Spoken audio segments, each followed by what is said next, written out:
Good morning.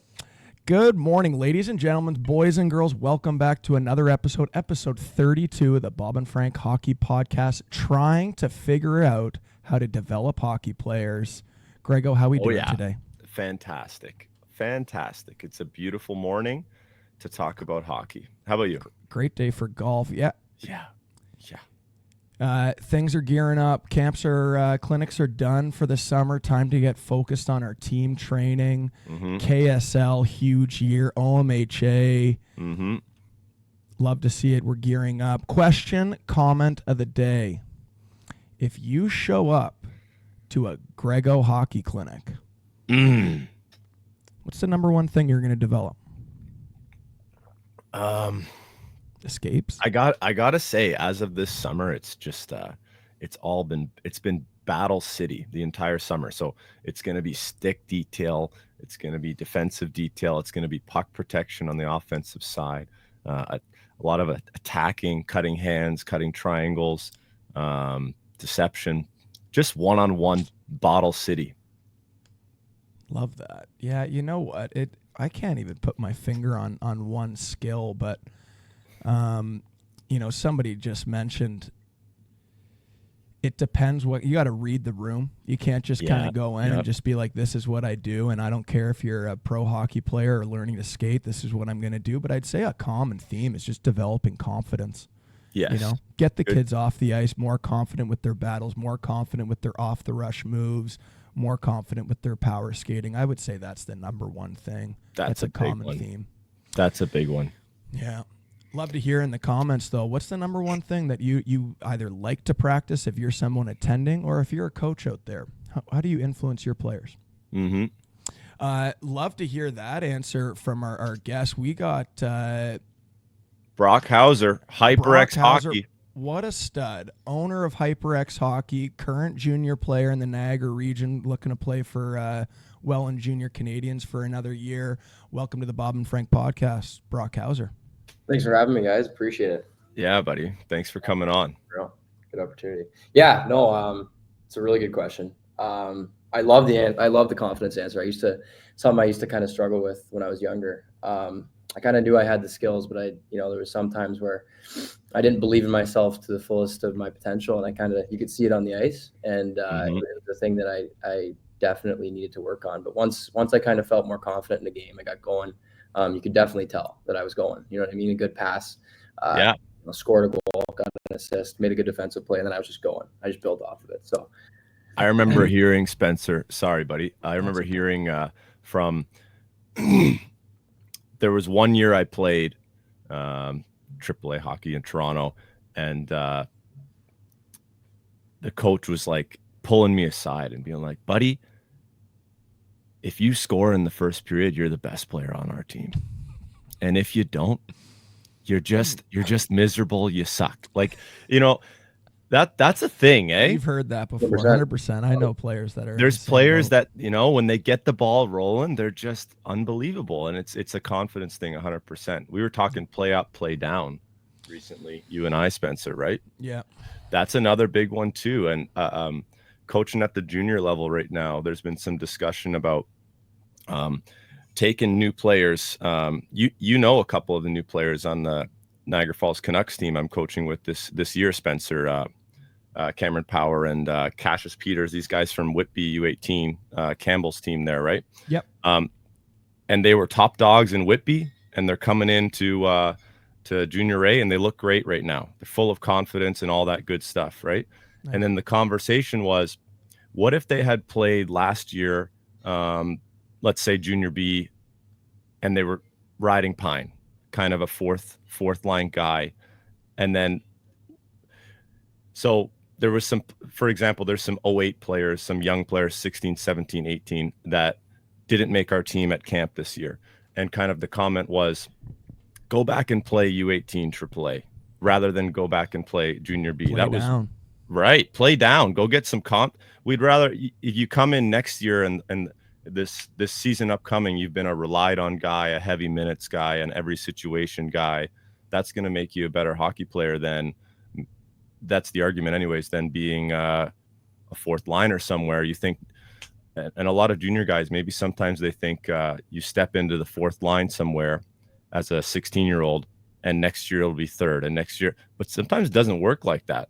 You're just stuck there. You're just stuck on the fourth line, and the next year at camp, they take some kid who's been trusted in every situation in U18. He just goes right above you, and you're still on the fourth line, right? So it's interesting, play up, play down. Yeah, for sure. That's a personal situation, and you know, if you go through a couple years where you're top dog, then yeah, maybe it's not a bad thing to go and move up a level and be more of a fourth liner to get that experience. But yeah, if you're playing U16 AAA and you're average to below average, you don't want to go and make a jump to junior and just be the, you know, fourth line to 13th, 14th forward in the stands. And just having another year that it's always personal. Depends where you're at in the cycle of it's always personal. Playing down. And minor hockey too, right? I'm sure, Brock, you must get this question a ton because you're so busy, man. I see you every day at the rink somewhere in Niagara.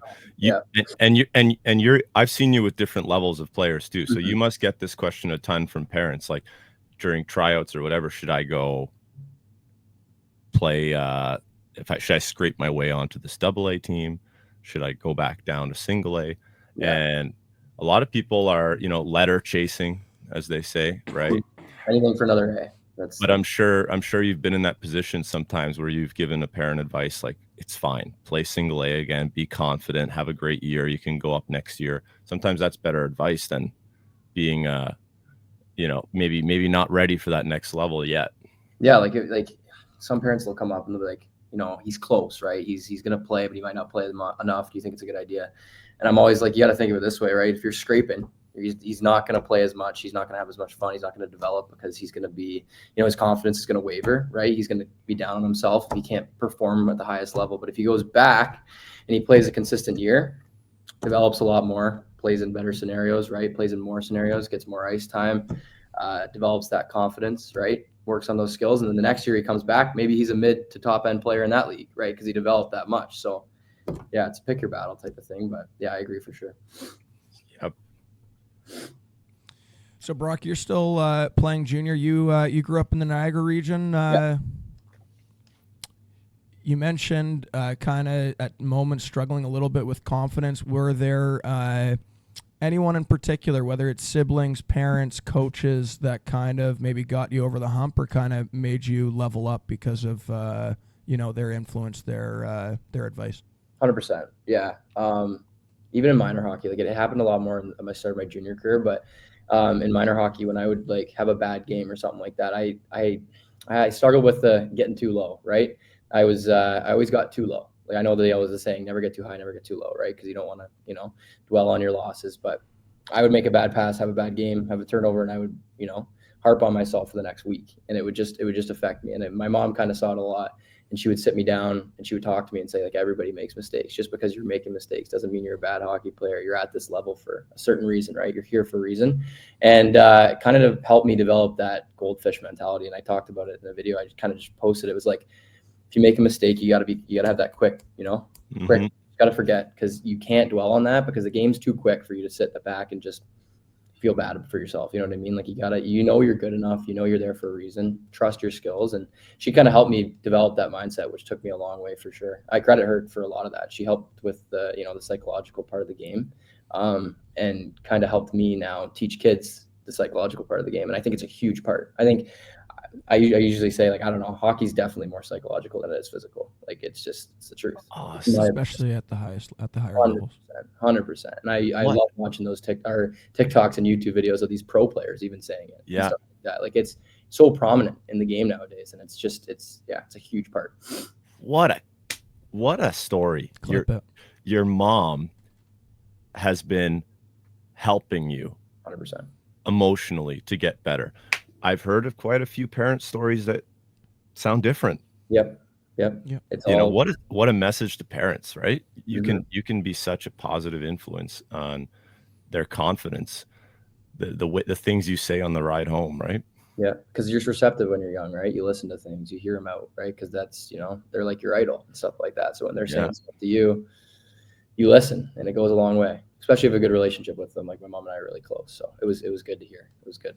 Awesome. So now that's a big part of HyperXHockey is you get to build these kids up in more ways than their hockey skills. Yeah. Oh yeah. And I do, like, it's the thing, right? Like I see someone down on themselves, like whacking their stick after they have a bad drill, bad rep, right? And I'm sitting there and I'm like, they're, and then you can see that it's rippling and they're just going, they're having bad reps. And I'll pull them aside and I'll be like, just trust yourself. You can do this, right? Slow it down, trust yourself.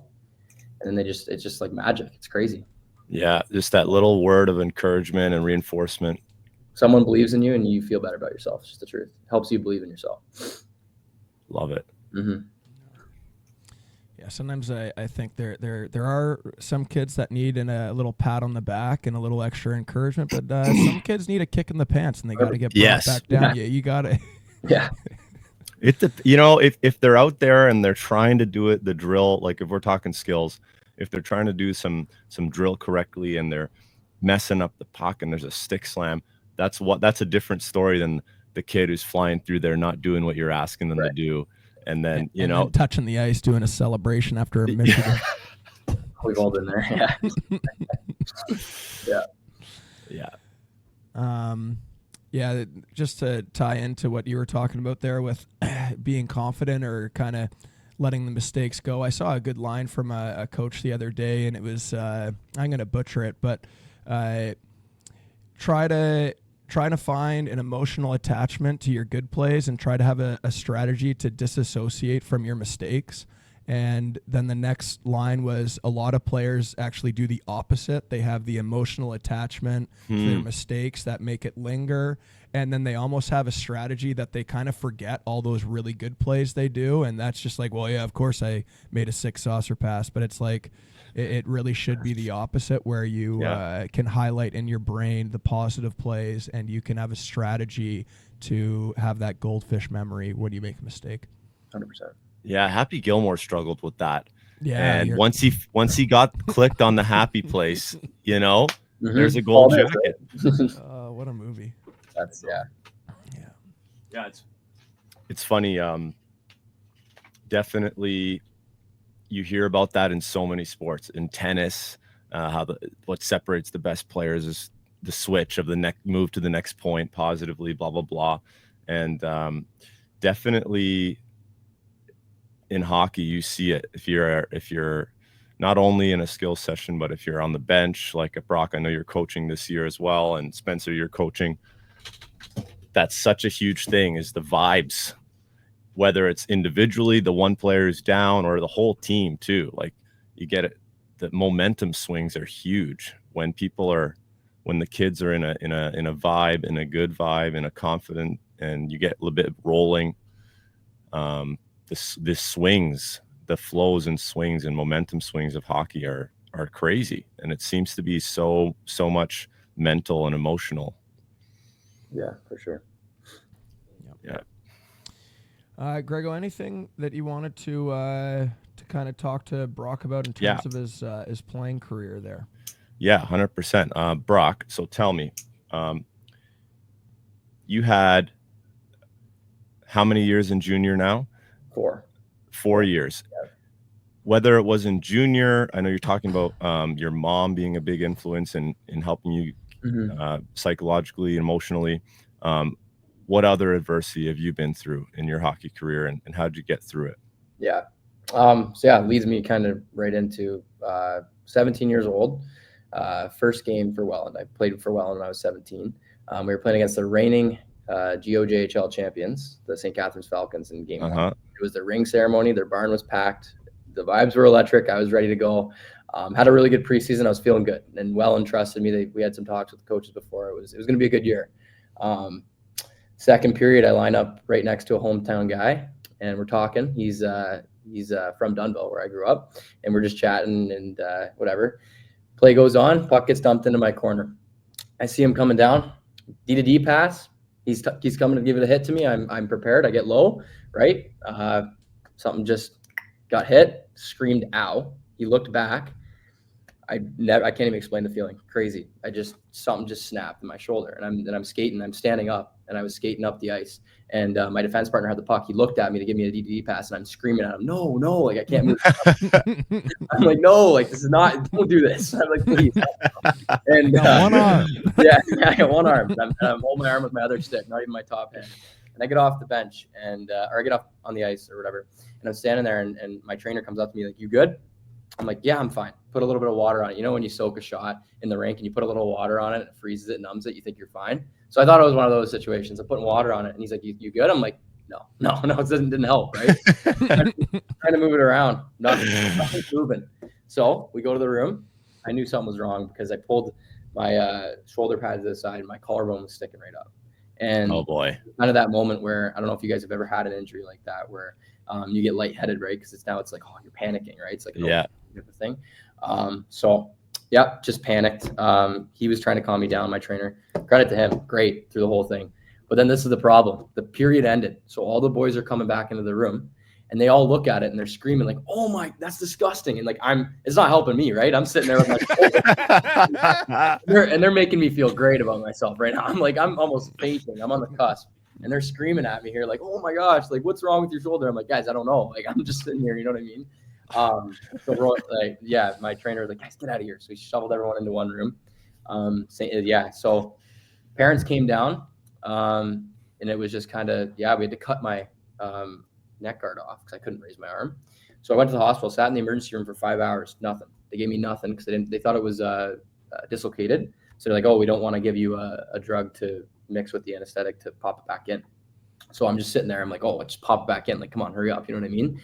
Right. And some nurse comes in with this needle like this long. She's like, you haven't got anything? And I'm like, no. She goes, here, take this. Puts it in my shoulder. Like, just puts it. I'm like, what is going on? You know what I mean? One of those things you see from Dr. Seuss. It's like the long thing. Puts it right into my shoulder. And I went and got an x-ray. Doctor comes in. He's like, it's a lot worse than a dislocated shoulder. He goes, you broke your collarbone and you tore your AC joint. It's the worst of like the tears. Like it's on a grade 6 scale. So it's like 1 to 6. It was grade 6. So they're like, I didn't even know what it was. I didn't know what an AC joint was. Right. So he's telling me all about it. And he says, yeah, so you're going to get 2 surgeries. It's going to be a 5 to 6 month process. And here I am coming from playing my whole life, right? Loving the game, jumping into junior and then first game getting sidelined 6 months. Yeah. And this is one thing that honestly, I think it was the best thing to happen to me in this moment. It's really weird to say now, but before my injury, hockey was my whole life. My whole purpose on earth was hockey. Yeah. Everyone knew me because of hockey. So now I had to live without hockey for 6 months, right? I had to live as Brock Hauser, not Brock Hauser, the hockey player. So it changed my whole, like, I didn't know how to do it at first, right? I was sitting there in a sling. I couldn't move for 3 months. I went to the rink in support of the boys, but I didn't have hockey. I couldn't just go to the rink and escape, right? I was sitting in a one of those remote control beds that my parents just got so I could go up and down. So I was sleeping comfortably. And I kind of lost myself for a bit. And my mom was there to help, but it was a lot to deal with. I was riding a high. I had a really good preseason. I was really excited, and my future was ahead of me. At 17, my hopes were to play in the Gauge and then hopefully get an OHL deal or junior A deal right away, right? Like I was hoping to progress quick.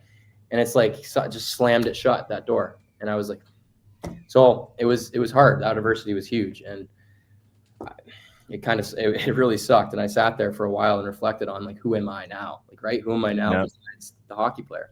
Mm-hmm. And I say it's the best thing that ever happened to me because it helped me find that purpose. Like I have so much more than just being decent at hockey. You know what I mean? I'm a person myself, and it helped me realize the little things that I didn't even really realize about myself because I was so blinded by my whole purpose is hockey. So in the end, totally ruined my year there. Like I came back and we played in the playoffs. We lost to Hamilton in the first round. But like from, point A to point B, it wasn't easy. It was all sitting alone in my thoughts and thinking like, how am I going to get through this? 6 months felt like a lifetime. Yeah. So, a couple things I use, like I just I used to watch a lot of, I actually searched up on YouTube, like people that went through injuries.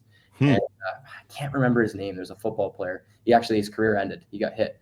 But he was talking kind of about how, he had the same thing. His whole purpose was the sport he played. And getting injured made him realize how much of a person he is away from the game. And it kind of just helped my relationships in day-to-day life and everything and how I carried myself in the future. So even after I went back and played, I had a whole different mindset. You know what I mean? I think it helped me in the future. And now I think it led me to coaching, right? Maybe my purpose maybe is coaching now because I've Nice. found that, you know, I still enjoy playing, but it kind of shifted my mindset. So, yeah. Love it. Yeah, big life lessons. Yeah, for sure. Great message for the youth. And you got into coaching, what, 18 years old? Did you start with HyperX? Yeah, there's a funny story there too. It wasn't even HyperX to start. That's right. Okay, tell us about I'll this. touch on this. So after Welland, I went to Sudbury when I was 18. Yeah, I went to Sudbury Cubs in the Noge. Had a great team, great group of guys. It was awesome. It was an unreal time. We ended up winning the championship. Nice. It was an unreal year. It was sweet. But during that year, I had my mom's car up there in the winter, and I remember this is a moment that just changed my life. I was driving and I had no gas, so I looked at my bank account and I'm like, I got no money. I got to ask my mom for gas money. You know what I mean? I wasn't working, and I was like, what am I doing? So I called her. I'm like, hey, can I have some gas money? She's like, yeah, no problem. She was always good with that kind of stuff. But I was sitting there with that little guilt. I was like, what am I doing? You know what I mean? Like, what am I doing here? Like, I felt defeated in that moment. So I got home and I went on my Instagram reels and I saw this development coach. He was coaching these kids, and I was like, you know what? Like I know hockey. I can teach hockey. Maybe I should learn how to do it. So I called my best friend up, Andrew Vermeulen. He plays for Kitchener right now in the OHL, and he was playing for Niagara Ice Dogs at the time. And I'm like, do you think maybe this summer we could start coaching? Because Andrew and I worked for like various hockey schools as like a puck pusher. You know what I mean? We ran stuff like that. So that's the kind of I got experience from there. But I called him up and I'm like, do you think we can do this? And he's like, well, it's worth a shot, right? We're young. Why don't we try? Yep. He created this development name called Puck Precision Hockey. He created the name. You're going to say Puck Pusher Hockey. No. Yeah, honestly, should have been a cool name.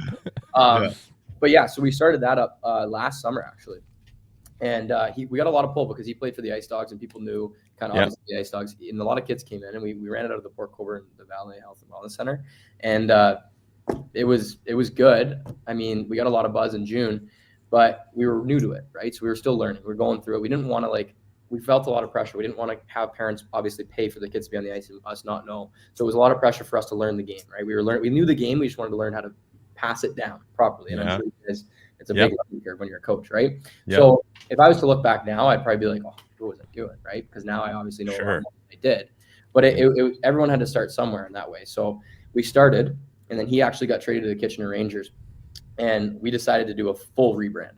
We're like, you know what? We're going to start fresh here at the end of the summer. And we're going to see. I like the color purple. I was like, I came up with a name. My mom always used to say I talk too much, and I'm sure you guys can tell. And she's like, you're way too hyper. And I'm like, hyper. I'm like, hyper. And then I need to bond HyperXHockey. I was like, an X. I was like, X is kind of like that bonding letter. So I'm like, hyper. Perfect. Sounds cool, rolls off the tongue. I was like, that's the name.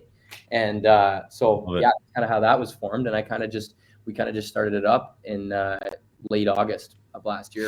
And it's just kind of Christmas times when it took off. We had a Christmas camp and a lot of kids came on, and it kind of like went into March break, went into the summer, and it's kind of just been going and going and going. It's been an unreal ride. So it's good, buddy. I've seen HyperX merch all around, hats, sweaters, jerseys.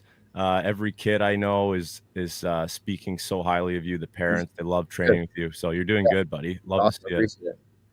Yeah. Nice. Are you going to be able to keep offering clinics while you're in regular season? Yeah. So our plan is we do a lot of team stuff now. Like we do have quite a bit of team stuff. We do the team development and stuff.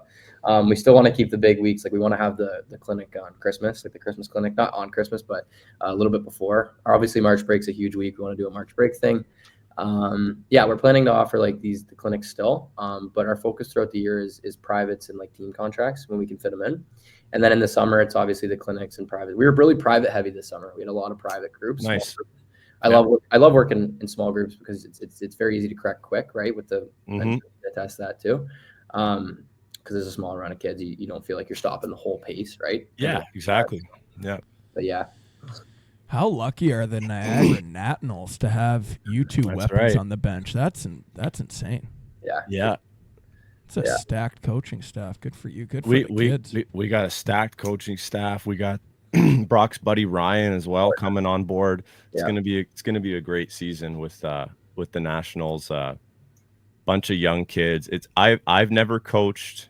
Obviously, I've been trained as a skills guy, all the levels and ages, but I've never coached on the bench at that age, U8. It's going to be, I think it's going to be a time. Oh yeah. I think it's going to be a time. The kids are something else, man. They're just having a blast, right? That's all they want. So it's going to be a fun vibe coaching that age. Yeah. Nice. Cool. Spring and summer for HyperX. Are you guys doing any spring teams? Do you do any full day camps? Is it all small group sessions? What are the clinics like in the spring, summer for HyperX hockey? Yeah. So technically this spring that just coming into the summer was our first one. So we weren't really, we were trying to feel it out to see how much it could grow. And obviously after the summer, we did a week-long camp, which is a day camp. We had the kids get dropped off at 8, picked up at 4 for a full week. Love it. Best time I've ever had coaching in my life. I think there's 20 kids that signed up that came out for the full week. It was awesome. And I think like the connections that I made with the kids and even parents, like talking to them on the pickup, like in the lessons that they learned, lessons that I learned, I think everyone just had a really, like, it was just a really good time. I loved it. It was honestly, and I'll say it's the best time I've ever had coaching over the last 4 years, right? Helping out. That. And we did we had a couple pro guys. Owen Cole, I don't know if you've heard of him. He plays in the East Coast now for Cincinnati. Nice. Great guy. He came and spoke to the kids, actually. We had a slideshow presentation. He talked about his career. Kids learned a lot from that. And then Kevin He from the Ice Dogs. That's right. He came out and the kids were just going crazy, all the pictures and stuff. Oh yeah. He's a legend. He's a legend in Niagara, right? It's awesome. The kids had a great time, and it was a lot of on ice stuff. We had Athlete Farm, now House of Greatness, did the off ice training. They did an unreal job. Nothing but good reviews from that. So it was a kind of a team effort. You had something going with Tree as well, right? Yes, yeah. So Tremonte, he obviously does the goaltending school. Great guy. And, he was doing the goaltending at the same time. We kind of did it was a combined camp where he had the goalies, we had the players, and it was kind of like when they were on the ice, we were doing off ice. It was kind of like a flip-flop thing. Yeah. So it was a whole army of people in there, and it just made it to be such a fun week. And it looked like a beauty camp, man. I saw how you guys would sometimes get a couple goalies in, and you were doing these little games, and the kids were loving it, getting to shoot on the goalies and whatever. It looked awesome. Oh yeah, it was great. We're definitely looking forward to doing those next summer for sure. Yeah. We'd like to just have that as kind of like an annual thing. It's a really cool time. It's beautiful. Spring teams, yeah. So we're going to test the spring market. I think coming into spring, we have a lot of kids that have been asking us obviously about it because it's a growing brand, and we're like, why not, right? Why not? Let's get something cool going, some really cool jerseys, and get the kids involved. Let's have some good coaches, myself, Andrew, a couple others, obviously, right? Just to try and have that good staff on board and just go at it, right? Like, let's see what we can do. Like, we're excited. We think Niagara has a really good market for it, and the kids are passionate. The kids love hockey, so you know what I mean. You can see it in the kids that come to your camp, and yeah, so that's something that we're trying to get into for sure, starting in the next spring. So. Yeah, summer clinics will be the same. We love the position specialized stuff. I love to teach defense. Nice. Defense been growing up my whole life. I think it's awesome to teach defense. I love it. And then Andrew's a forward, so it kind of works. It's like a perfect. Right? So he teaches the forwards, I teach the D, and we kind of, we can provide our insight on different stuff and obviously our experiences playing, and it's kind of cool to do. So. Yeah, that's good. You've got. It's going to go really well doing the spring teams or whatever you end up doing. The kids are dying for games. They just love it. They want to play. Yeah. Speaking of Kevin He, so Spencer knows Kevin very well. And that reminded me, you've played with a couple other people and one of them being Nick Savoy. You played with Nick, right? Yeah. So I coached Nick for a few years. Love the guy. Good guy. And I might be wrong. Hopefully I'm not. Did you play with Deneems?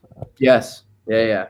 There you go. Spencer knows him very well. Yeah. What a guy. Oh yeah. Good player. Really good player. Yeah, for sure. Back in our Toronto days where Spencer and I were working together, Deneems was there and Kevin was there for a while. So good nostalgia. We probably wouldn't even recognize him. He's probably so tall now. Yeah. No, it's funny seeing some of the pictures on Instagram, and it's like, man, I knew you as a little kid. Yeah, doing dance moves in the gym, and now it's trying to look like an adult, I suppose, but hard I to look remember at them like that because all you can think of is them being a bunch of little kids going to I the know. hockey rink. when you don't see him for like 4 or 5 years, it's just a completely different person. Remember Dan Rea, Spencer, and his boy Ryder, and I hadn't seen Dan in 5 years or whatever it was, and ran into him at a rink because I was watching Niagara North 2010 play a game against Oakville. His son played on Oakville last year, and I'm going, Dan, good to see you, yada yada. Like, how's Ryder doing? Is he running around? Where is he? He's like, buddy, he's on the ice. I'm A like, bunch of monsters on the ice. there's a bunch of monsters. I'm like, your kid's a 2010. Like, I knew him when he was this tall. Yeah. I couldn't believe that he was on the that ice. group too. That's Yeah. so funny because they were such little squirts.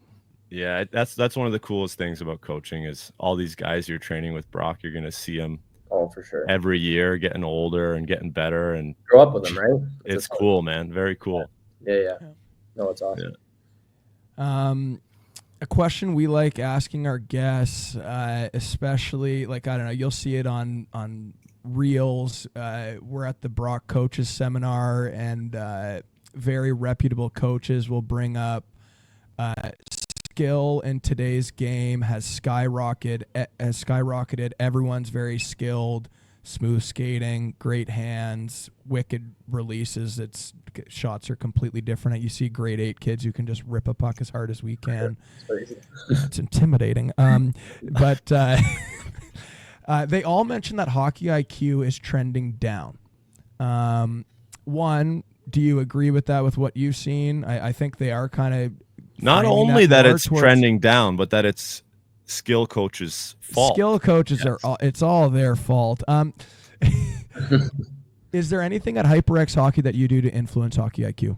Yeah, I think a big focus of the whole program that we're trying to build is in-game situation, right? Because like you can teach all these skills, these quick escapes, these puck handling moves, all this kind of stuff. Yep.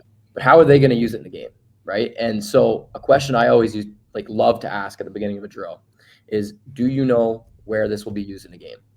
And I ask these kids these questions, and when they don't have an answer, right, I try to obviously provide that knowledge and tell them and show them. But to my surprise, like a decent amount of them know, right? Like it's kind of cool to see. And it's the whole aspect of, yes, we can teach these skills, these fundamentals and stuff, but how are we going to have that blend into the game? Because obviously we're training for games, right? That's the thing. You're training for your skills, but you got to provide skill in game. So it's like, how are you going to use this little one-on-one move, head fake, weight shift, escape, something like that, right? And they're just thinking they're doing an obstacle course on the ice. It's not, obviously. So I try to obviously tell them and show them and provide them with real life some context. Yeah. So for example, I like to pull up NHL clips in the room sometimes, or right before they go on the ice, and I'll kind of show them an NHL clip of a player doing this, or at the end of a private session after we've worked on a certain concept, whether it be escape turns. Let's just use that for an example. And I'll show them Cale Makar's move against Chicago in overtime, where he hit the brakes on Kirby Doc and just got out of it really quick. You know what I mean? And it's just like little examples where they're like, oh, that's how they use it, right? That's how the pros use it. Right. So then they learn, and then in games when they find themselves in the same situation, they can kind of cue it in quick, where they're like, okay, I learned that skill for this situation, and it's just auto. You know what I mean? It's just an auto in-game situation being applied, and it's just, you know what I mean? So I try to develop that level of like, oh yeah, I'm teaching skills. How are we using it in game? Because that's it's hockey IQ. It is, right? Like everyone can do a Michigan, but when are you going to use it in the game? You got to use time and place, right? That's how it is. You know what I mean? Yeah. Anytime I get below the goal line, I'm thinking Michigan. Anytime. That's the time. Michigan, so I mean, it's crazy. Kids are crazy nowadays. It's unreal. The skill is off the chart. The skill is unreal. Yeah. Mm-hmm.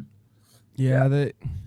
I think part of the reason is kids aren't watching enough hockey. So it's cool that you're bringing up clips to try to get them to have some context to what kind of power skating we're doing. Hey, you're going to use it in this scenario on the blue line. You're going to use it on this zone entry or off of this puck battle. Showing them clips is huge. But yeah, maybe that's part of the reason why it's just not as many kids being locked into a game, and instead they're watching Svechnikov do a Michigan, and then they practice the next 50 minutes doing Michigans on their driveway. That's That is the question. Is it Spencer and I were talking about that. How much of it is the highlights or the Instagram influence? Social media. How much of that is the influence? How much of the influence is just going to skill sessions in the summer with certain coaches where you're doing nothing but stick handle and turns? Right. Like what it's probably a little combination of everything, but it definitely, it's interesting. Like at junior, for example, a lot of things you get away with when you make the jump from high level hockey to minor hockey to junior. A lot of the things you get away with, you don't, even if you're a top 15-year-old, you're now going in against 19, 20-year-olds. So if one of the things you got away with was taking it around your own net and going end to end, not going to happen. But if you're watching hockey, who's doing that in the NHL? Right. Like really, who is? Like Spencer and I are Leafs fans. How many Maple Leafs took it end to end after wheeling behind their own net this year, Spencer? Yeah, no, it's the only scenario that it really applies is a power play breakout where you drift through the neutral zone, you slingshot it back, and again, you're not going end to end and carrying it to the net. I can think of one sick highlight when it was Avalanche versus the Blues, and McKinnon went behind his net 5-on-5, and I think he ripped 8 crossovers to go from one goal line to the next and went shelf. But yeah, it's right. That's one of one. I think he did that in overtime too. Years back in Detroit, you and I were at the game. Yeah, so that would have been what, 3-on-3. There was a wicked 3-on-3. I remember that. Yeah, it was 2-1, and they tied it up last minute, or it might have been 2-0. They tied it up, and then Spencer and I were at the game in Detroit, and McKinnon just flies down the ice and rips it short side. It was unbelievable. But that's 3-on-3 hockey, right? Yeah. More space. And it's a one-of-one hockey player too. A unicorn. A unicorn. Yeah. Crazy. Yeah, crazy. So yeah, that is really interesting. And one of the toughest things is communicating that, because there's this big spiel about coaches need to adapt to the new generation of hockey players. The old school coaches, they're dinosaurs. We need to modernize. We need to get with the times. We need to get with the way. So when a coach goes to a 16, 17, 18-year-old, whatever it is, and says, like, buddy, advance the puck. Stop trying to beat 3 guys from our own end. There's almost a thought of like, oh man, I'm with this old school coach again. But it's like, no, man, the reality is Spencer couldn't name one Maple Leaf defenseman who did that for an entire season. Spencer watches every friggin' game. Mm-hmm. Like it doesn't happen. You're trying to get to the next level. We're not trying to take away your skill. We're not trying to take away your creativity. We're not trying to bury you to become a defenseman that is unnoticeable on the ice. We're trying to tell you what you need to do at the next level. You're not. It's not about going end to end, because it doesn't work. It's about advancing the puck and joining the rush, right? Like so that's just one scenario, but it's sometimes looking like an old school coach versus the new generation. That's a tough communication. If you're not trying to stunt somebody, you're trying to help them, right? A line that I'll use, and I was just talking to one of the new players on our team, and again, it's like you'll see that Instagram highlight of a player doing, whatever it is, a Nathan McKinnon rush. If you watch the best players, 9 out of 10 of their plays are the most simple, quick touches, advance the puck, go into a new space, try to get the puck back. And when I see players that are creative and they have a ton of skill and they're able to rush the puck, I remind them that when you get the puck the first time in a game, you can't be looking for that play and like have it in your dressing room pregame visualization that when you get the puck, you're going to go and deke out 5 guys. You're going to go D to D, to D again, up the wing again. Up the wing again. Okay, you get the puck for like the 5th or 6th time. Okay, maybe you can do a step by at this moment because you've planted the seed that you're just making simple plays, and now you can make one simple fake and step by a check and get a little creative. But it all starts with basic quick ups. All that good stuff comes first. Mm-hmm. Meanwhile, Brock, as a 20-year-old, is going to be flying end to end. I think segueing off that though, I think like the highlight packages. I used to watch highlight packages before every game, right? I'm sitting there on my phone. I'm watching like, you know, NHL Pump Up 2022 or whatever. And these kids get in their head. They see all these ridiculous goals scored. Oh, yeah. But and then I started watching, actually around 3 to 4 years ago, I actually started watching all the Leafs games with my dad. Yeah. And watching these games, you can see what works and what doesn't work, right? Like you actually see the bad too. And you see what, you know, okay, he didn't move the puck, he got it stripped, right? That's just the thing. And then you can understand by watching the game, you just learn that hockey IQ where it's like, okay, even in the NHL, if they don't move it quick, it's going to be a turnover. They're going to get checked. They're going to get hit. They're going to get stripped. It's going to be a breakaway. Like, you know what I mean? Like you just learn good habits watching the pros do it. So I think it's very valuable to watch games, NHL games for sure. Not even NHL, just pro, Olympics, World Juniors. Absolutely. It's awesome hockey. It's entertaining, but there's a lot you can take away from it for sure. 100%. Yeah. Absolutely. Brock, thanks, buddy. Next time we sorry, Spencer. Next time we get you on, I think we got to talk, get the whiteboards out here, eh, Spencer? Oh, yeah. Share a little content, maybe some videos if we have some of for sure. If you send any of your kind of favorite drills, and we can kind of talk about how you're teaching them and what the progressions are. I'd love to do another episode and kind of go in depth of what's going on the ice at HyperX. Yeah, that would be great. Sounds unreal. That'd be awesome. Yeah, I'll put something together for you. Sounds good. Well, thanks a lot for taking the time. Great to hear your story and keep influencing the next generation. You're doing a great job, buddy. Thank you guys. Appreciate it. Thanks for having me on. Thanks for watching, everybody. Thanks, Brocco.